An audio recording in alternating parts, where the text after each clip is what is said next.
Today, we're exploring Disney's 1971 corporate satire / animal comedy hybrid, The Barefoot Executive. A young Kurt Russell, TV executives obsessed with ratings, and a chimpanzee who can predict hit TV shows? Yes, you heard that right. But beyond the slapstick, does this film have something insightful to say about media, business, and society? Let's break it all down right now. What did they think of the show?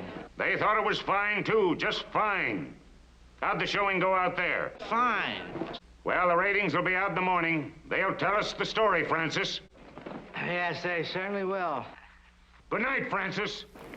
Good night, Chief. Before jumping into analysis, let's set the scene. The Barefoot Executive was released in the early 70s, during a golden age of Disney live-action comedies. The era saw films like The Computer Wore Tennis Shoes and The Strongest Man in the World, all leaning into wacky and family-friendly premises. Oh, these are terrible. These are catastrophic. Just relax, Mr. Wilbanks. You'll be fine. I'm sure you just got excited. You probably took too much oxygen in your system. You know, I had an aunt who had that problem. Used to help her to blow into a paper bag. Have you ever tried that? No, I never tried that. Helped her? She Yes. just blew right in the... Don't you have anything to do? Yes, sir. Chen, you didn't take him.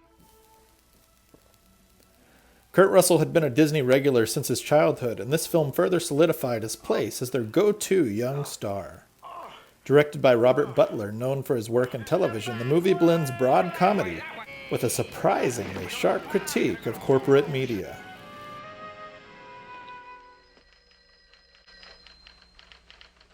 Mother carries chickens in the Maxwell family.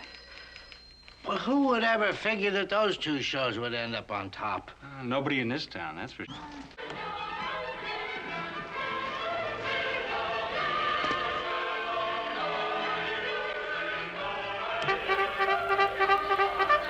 The story follows Stephen Post, a low-level TV network employee who stumbles upon a bizarre truth.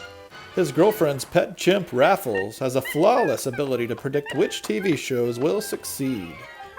Stephen uses this knowledge to climb the corporate ladder, but soon faces rival executives who want the secret for themselves. Every show exactly like our rating service. How'd you ever do that, young man? I guess I just have an instinct for what people like, sir. What ensues is classic Disney-style chaos, filled with comedic chase scenes, witty dialogue, and, of course, a surprising amount of monkey-related shenanigans.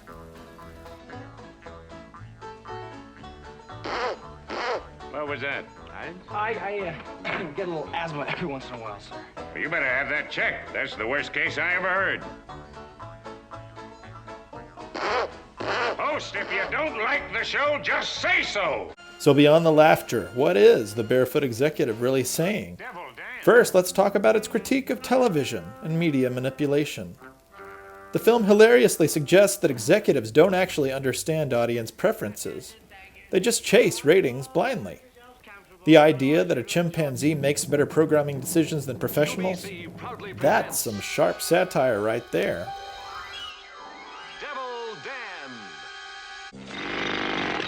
Excuse me. Yeah, what? Yeah. This story about a chimp selecting our TV shows.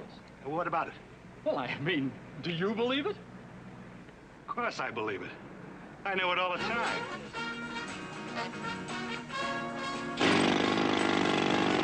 In some ways, this film was ahead of its time. Today, streaming platforms and social media rely on algorithms to predict user engagement. The Barefoot Executive presents an early comedic version of this idea, suggesting that the future of television decision-making wouldn't be based on creative instinct, but rather data-driven trends. Sound familiar? There you go. Yeah, I love you too. Watch the movie. How about this one, Post? I don't know yet. It's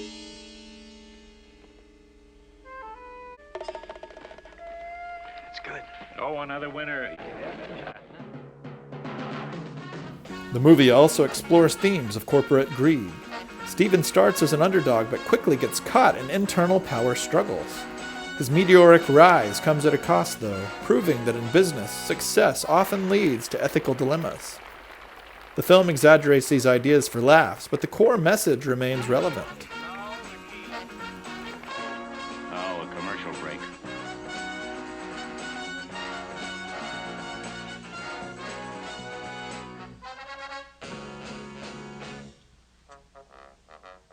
Wilbanks, he knows! Get that chimp.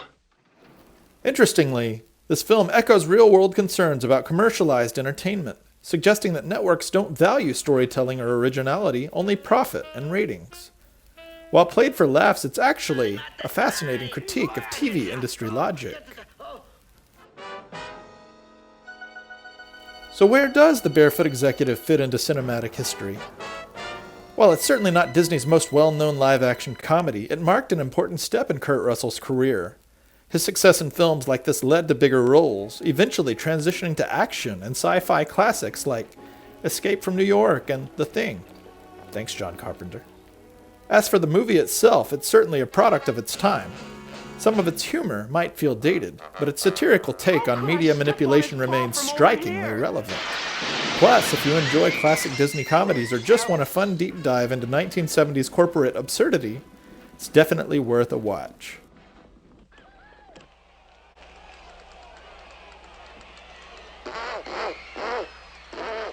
Maybe he just doesn't like basketball. Oh, he doesn't, does he? Well, I happen to like it very... Will you stop that simple wheezing? I can't help it. This always happens to me at high altitude. You're only 200 feet up. I'm from the scene. There you are. Another first for UBC. Oh! So, what do you think? Does the Barefoot Executive deserve more recognition? Or will it join the ranks of Devil Dan and the Happy Harringtons, long forgotten in the early 70s and never to be seen again? Wow!